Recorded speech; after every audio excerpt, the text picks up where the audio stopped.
Hello students, hope all of you are very well. तो हमारा आज जो हमारे टॉपिक का नाम है that is atoms and molecules. ठीक है, इसके बारे में आज पढ़ेंगे, हम इसको आगे जाएंगे। लास्ट टाइम हमने बोला था। So today we will go for the law of chemical combinations. Law of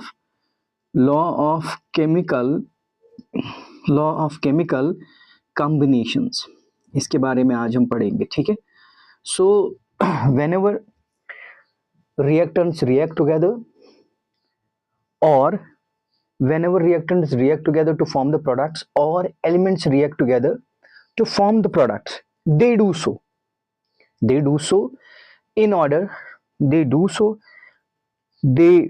so according to the following laws, according to the law of chemical combination. तो जब भी reactants होते हैं, कोई भी reactants, जब वो reactants आपस में react हो जाएंगे, जब वो आपस में रिएक्ट हो जाएंगे एंड दे फॉर्म प्रोडक्ट्स, वो प्रोडक्ट्स बनाएंगे। मगर वो whenever reactants react together and form products, और हम ऐसे भी लिख सकते हैं, और हमारे पास जब भी एलिमेंट्स, कोई भी एलिमेंट्स रिएक्ट हो जाएंगे एंड दे फॉर्म प्रोडक्ट्स, वो प्रोडक्ट्स बनाएंगे, मगर वो रिएक्ट तभी हो जाएंगे, they will follow certain laws, किसी लॉज के अकॉर्डिंग वो चलेंगे and they will form the products, then they will form the products. So whenever the reactants react together they form the products, or elements react together they form the products, they do so, ये तभी कर पाते हैं, they do so according, once they will follow the laws. वो laws कौन से हैं? उन लॉज को बोलते हैं लॉज ऑफ केमिकल कॉम्बिनेशन। हम उनको बोलते हैं लॉज ऑफ केमिकल कॉम्बिनेशन। इसी के बारे में आज पढ़ना है। तो हमने देखा बाय मेजरिंग, अब हमने देखा यहाँ पर जब भी कोई रिएक्टेंट्स हमारे पास, वो जब रिएक्ट हो जाएंगे दे form the products, whenever the reactants react together and form the products, जब वो प्रोडक्ट्स बनाएंगे दे डू सो, वो तभी वो कर पाते हैं when they will follow the certain rules, and those rules are laws are called as law of chemical combinations. So by measuring exactly, जब हम मेजर करेंगे exactly masses of a substance involved in it, that means by measuring accurately masses of the substance involved in the following laws. तो in laws को study करने से हमें क्या मिलता है? हम इनके मासेस, जो रिएक्टेंट के मासेस हो गए, उनके बारे में हम यहाँ पर देखेंगे, उनके बारे में हम पढ़ेंगे, what will be the masses and involved in the substance. सो हम यहाँ पर बोलेंगे ये जो लॉज ऑफ केमिकल कॉम्बिनेशन है, इनमें हमें फर्स्ट लॉ जो है that is called as law of conservation of mass. मगर before I will explain you what is law of conservation of mass, you have to understand by measuring accurately the masses of substance involved in the following two laws. There were two laws were put forward by two laws दिए गए। In order to understand the chemical combinations, हमारे पास जो substance इन दो laws में involve होते हैं, the masses of substance involve in this reactions follow the following two laws. दो laws वो फॉलो करती है। तो जब भी whenever a chemical reaction is taking place, they do so, ये कर पाते हैं, वो चीजें ये कर पाते हैं, but they are following the two laws, they are following the law, that law is called as law of chemical combinations. मगर इन दोनों लॉज में masses of the substance involved होते हैं, masses of the, अब आपको समझ में आ गया, masses of the substance involved हो जाते हैं, masses of the substance are involved हो जाते हैं, इसमें involved हो जाते हैं, and the following laws of chemical combination were put forward, और दो लॉ हमें बन गए वहां पर। एक लॉ को हम बोलते हैं that is called as law of conservation of mass. पहले वाले लॉ को बोलते हैं law of conservation of mass, and दूसरा जो लॉ है, दूसरे लॉ को बोलते हैं law of constant proportions. Law of constant proportions, तो दो लॉज वहां पर बन गए हमारे पास। तो मैं आपको रिपीट करूंगा, whenever a chemical reaction takes place और व्हेनेवर ए रिएक्टेंट्स रिएक्ट, जब भी कोई रिएक्टेंट्स आपस में रिएक्ट हो जाते हैं या केमिकल रिएक्शन हो जाती है, वो प्रोडक्ट्स बनाते हैं, वो प्रोडक्ट्स तभी बनाते हैं when they will follow the certain rules and those rules are called as laws of chemical combination. अब इन लॉज ऑफ केमिकल कॉम्बिनेशन में दो ही लॉज वहां पर है, one is called as law of constant, law of conservation of mass, number second is called as law of constant of proportion. मगर ये जो दोनों लॉज हैं, ये दोनों लॉज में मास is involve, mass of the substance is getting involve. अगर हम इन दोनों लॉज को देखेंगे, ये दोनों लॉज किस पे होते हैं, ये दोनों लॉज जो बने हुए हैं, law of conservation of mass and law of constant of proportion, इनमें दोनों में masses of the substances involve. For example I will give the example, हमारे पास ये दो रिएक्टेंट्स हैं, ये दो रिएक्टेंट्स आपस में रिएक्ट हो जाएंगे and they will form the products, ये प्रोडक्ट बनाएंगे। दे डू सो, ये तब ही कर पाएंगे when they will follow certain rules, when they will follow certain laws, and those laws are called as law of chemical combinations। उन laws को बोलते हैं law of chemical combinations। so law of chemical combination में क्या होता है, in the laws of chemical combination the masses are involved। in chemical combination में क्या होता है, the masses of the substance are involved, masses जो substance का है वो involved हो जाता है दोनों लॉज में, लॉ ऑफ कंजर्वेशन ऑफ मास में भी और law of constant of proportion में, दोनों में क्या हो जाता है, इनमें दोनों में हो जाता है law of conservation of mass is involve, law masses of the substance is involve in both the laws. किस किस में, law of conservation of mass, वहां पर देखेंगे सबस्टेंस के बारे में देखना है मगर उसके मासेस के बारे में देखना है। Law of constant of proportion, वहां पर भी जब हम पढ़ेंगे वहां पर भी हम देखेंगे मासेस पे गौर करना है। So we will repeat it. Law of chemical combination हमें बोलता है whenever the react, law of chemical combination में है whenever reactants react together they form the product, they do so, वो तभी कर पाते when they will follow the certain rules and regulations, certain rules when they will follow, जब वो rules follow करते हैं। कौन से रूल्स, वो रूल्स, उन्हीं रूल्स के फॉलो होने के बाद when they will follow that and they will get change into products. मगर वहां पर जब वो रूल्स फॉलो करेंगे, मगर वो रूल्स कौन से, वो लॉज कौन से, नंबर पहला वाला लॉ जो है that is called as law of conservation of mass, number second law जो फॉलो करते हैं that is called as law of constant of proportionalities, law of constant of proportions. मगर इन दोनों लॉज में जो सबस्टेंसेस का है, इन दोनों लॉज में जो सबस्टेंसेस इन्वॉल्व है वो मासेस पे इन्वॉल्व है।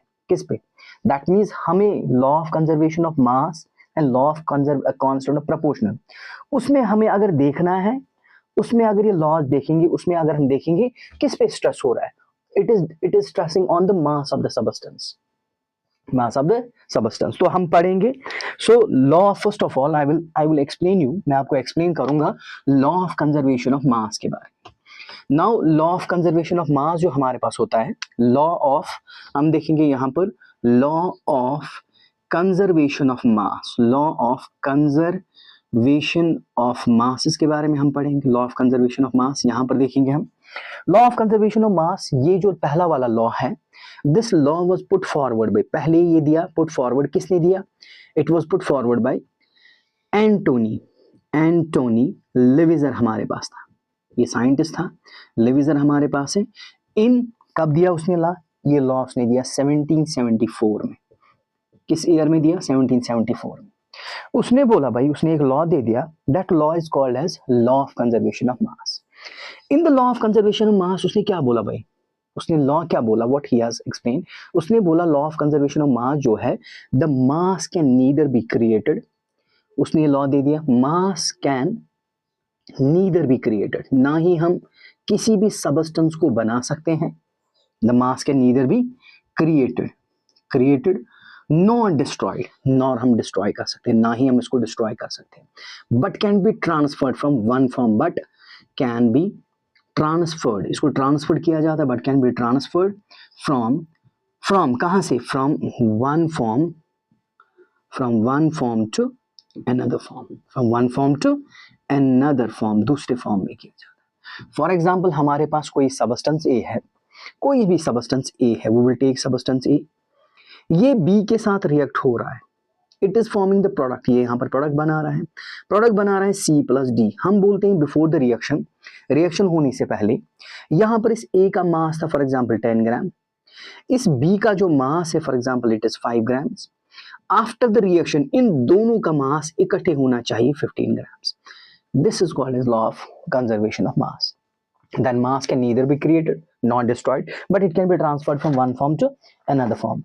In other words, we will say in a chemical reaction, हम दूसरे अल्फाज में ऐसे भी बोल सकते हैं, in a chemical reaction, हम ऐसे भी बोल सकते हैं in a chemical reaction, chemical reaction में हम बोल सकते हैं the mass of the reactants, हम बोल सकते हैं ऐसे, रिपीट करेंगे हम, मास of the reactants, mass of the reactants जो हमारे पास होते हैं, मास of the reactants before the reaction, reaction होने से पहले, बिफोर द रिएक्शन, रिएक्शन होने से पहले, before the reaction is equal, बराबर होता है किसके बराबर, equal to the mass of the product, किसके बराबर, मास ऑफ द प्रोडक्ट के बराबर होता है, मास ऑफ द प्रोडक्ट्स, मगर कब, मास of the products after the reaction, after the reaction, that means हम बोलेंगे बिफोर द मास, हम बोलेंगे यहां पर हमारे पास कोई सबस्टेंस है, दो रिएक्टेंट्स है ए और बी, इसका मास 10 ग्राम मान लीजिए, इसका मास मान लीजिए 5 ग्राम, 5 प्लस 10 कितना हो गया 15 grams, that means before the reaction the mass of the reactant is 15 grams,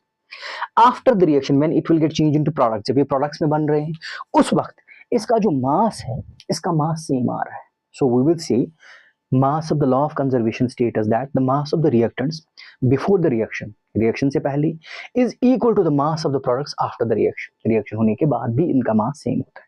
So in order to understand this law properly, हम क्या करेंगे, we will do this experimentally, मैं आपको यहाँ पर एग्जाम्पल दूंगा. हम क्या काम करेंगे, we will take conical flask, हमारे labs में available होती है conical flask, this is our conical flask, ये हमारे पास conical flask है, ये हमारे पास कॉनिकल फ्लास्क है, so this is conical flask.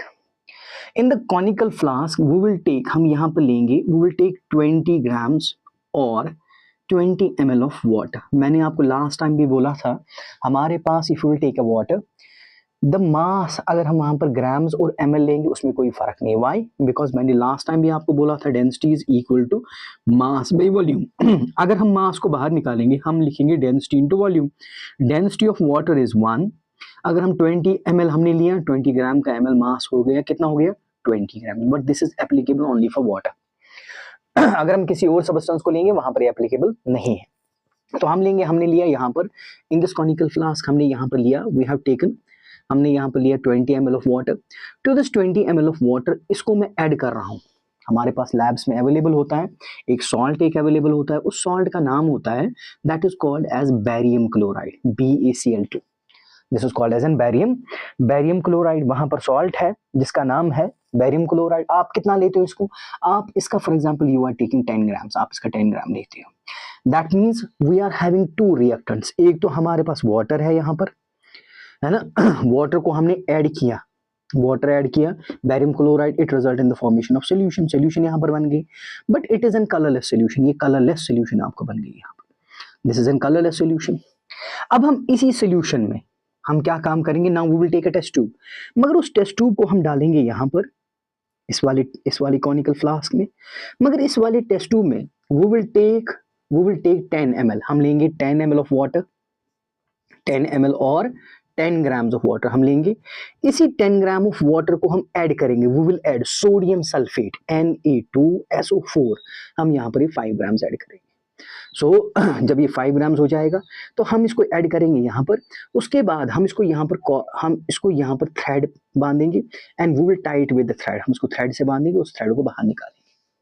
उसके बाद हम यहाँ पर इस कॉनिकल फ्लास्क जो ओपनिंग्स है वी विल क्लोज इट, हम इसको क्लोज करेंगे विद एन रबर कॉर्क, हम इसको रबर कॉर्क से क्लोज करेंगे. बट वी विल वेट, हम इसको आप केमिकल बैलेंस पे या डिजिटल बैलेंस आपके लैब्स में होती हैं, और better is to weigh on a chemical balance. आप केमिकल बैलेंस पे इसको आप वे करेंगे.